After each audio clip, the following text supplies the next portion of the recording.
नमस्कार दोस्तों, एसएसएम शारदा के YouTube चैनल पर आप सभी का स्वागत है। दोस्तों, योजनाओं की सीरीज में आज हम बात करेंगे समग्र शिक्षा अभियान की।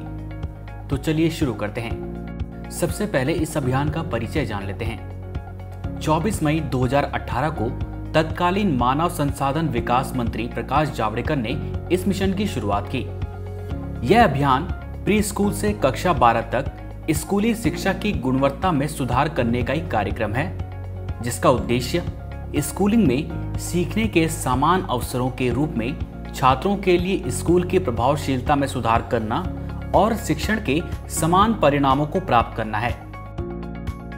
आइए अब इसके उद्देश्यों के बारे में जानते हैं। इसका उद्देश्य छात्रों को गुणवत्तापूर्ण शिक्षा प्रदान करना, स्कूली शिक्षा में सामाजिक और लिंग अंतराल के गैप को भरना, साथ ही स्कूली शिक्षा के सभी स्तरों पर निष्पक्षता और समावेश सुनिश्चित करना है। साथ ही बेहतर समझ के लिए व्यावसायिक विषयों वाली शिक्षा के व्यावसायीकरण को बढ़ावा देना है। वहीं निशुल्क और अनिवार्य शिक्षा का अधिकार अधिनियम 2009 से बच्चों के अधिकारों के उचित कार्यान्वयन में राज्य की सहायता करना है। साथ ही राज्य शिक्षा संस्थानों, शिक्षक प्रशिक्षण संस्थानों के सुदृढ़ीकरण और उन्नयन के लिए शिक्षक प्रशिक्षण के लिए नोडल एजेंसी के रूप में डाइट की स्थापना भी करना है।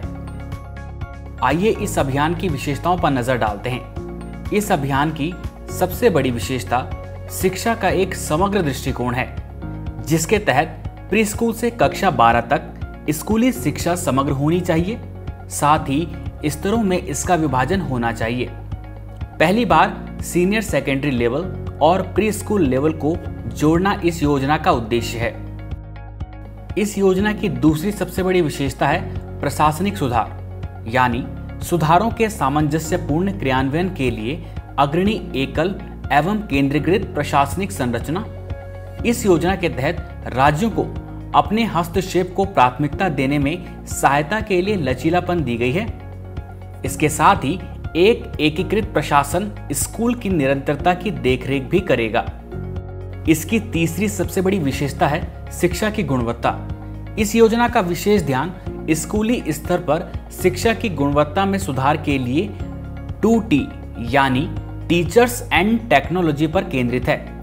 शिक्षकों और स्कूल प्रधानाध्यापकों के कैपेसिटी निर्माण और सीखने को प्रोत्साहित करना, साथ ही SCERT और डाइट जैसे शिक्षक संस्थानों को मजबूत करने पर ध्यान देना, ताकि सिस्टम में भावी शिक्षकों की गुणवत्ता में सुधार हो सके। स्कूलों में विज्ञान और गणित सीखने को बढ़ावा देने के लिए राष्ट्रीय अभियान को समर्थन दिया जाएगा।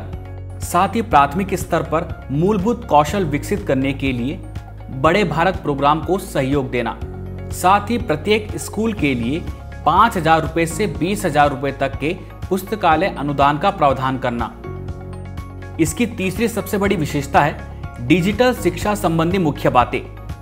टेक्नोलॉजी आधारित शिक्षण कक्षाओं की मदद से शिक्षा आधारित क्रांति को आसानी से समझने के लिए सभी माध्यमिक विद्यालयों में ऑपरेशन डिजिटल बोर्ड की सहायता करना है और स्मार्ट क्लासरूम डिजिटल बोर्ड और DTH चैनलों के माध्यम से स्कूली शिक्षा में डिजिटल प्रौद्योगिकी के सहयोग को बढ़ावा देना है।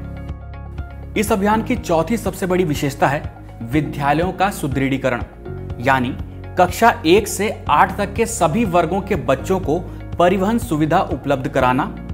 कंपोजिट स्कूल ग्रांट को 14,500 से बढ़ाकर 25,000 और 50,000 रुपए से बढ़ाकर 1 लाख किया जाएगा और इसे स्कूल नामांकन के आधार पर आवंटित किया जाएगा। स्वच्छ विद्यालय को सपोर्ट करने के लिए स्कूल में होने वाली स्वच्छता गतिविधियों के लिए एक विशिष्ट प्रावधान सभी सरकारी स्कूलों में बुनियादी सुविधाओं की गुणवत्ता में सुधार करना इस अभियान का विशेष उद्देश्य है। इस अभियान की पांचवी सबसे बड़ी विशेषता है बालिका शिक्षा। कस्तूरबा गांधी बालिका विद्यालय का कक्षा 6 से 8 तक के स्थान पर कक्षा 12 तक अपग्रेडेशन किया गया है। अपर प्राइमरी से सीनियर सेकेंडरी स्तर तक की लड़कियों को आत्मरक्षा की ट्रेनिंग दी जानी चाहिए। साथ ही बालिका शिक्षा पर फोकस करने के लिए बेटी बचाओ बेटी पढ़ाओ के लिए एक प्रतिबद्धता भी है।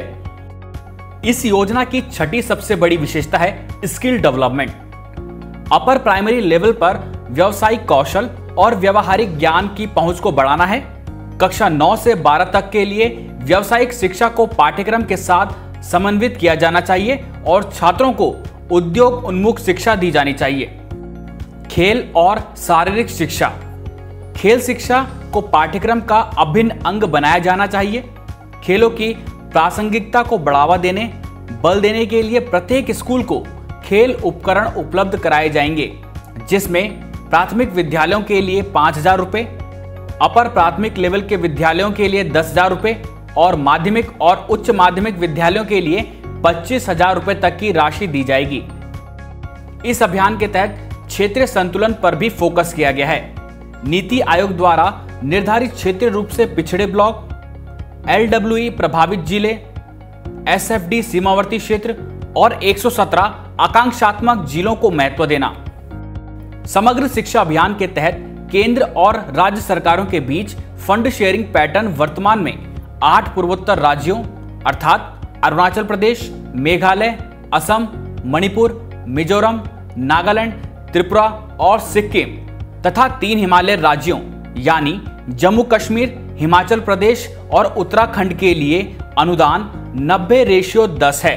विधानमंडल वाले अन्य सभी राज्यों और केंद्र शासित प्रदेशों के लिए यह 60:40 है। बिना विधानमंडल वाले केंद्र शासित प्रदेशों के लिए यह 100% केंद्र प्रायोजित है। दोस्तों, अगर आपको हमारी वीडियो पसंद आई तो वीडियो को लाइक करें और हमारे YouTube चैनल को सब्सक्राइब करें ताकि आगे आने वाली वीडियो का नोटिफिकेशन आपको मिल सके। नेक्स्ट वीडियो में हम आपसे जल्दी मिलते हैं। तब तक के लिए नमस्कार।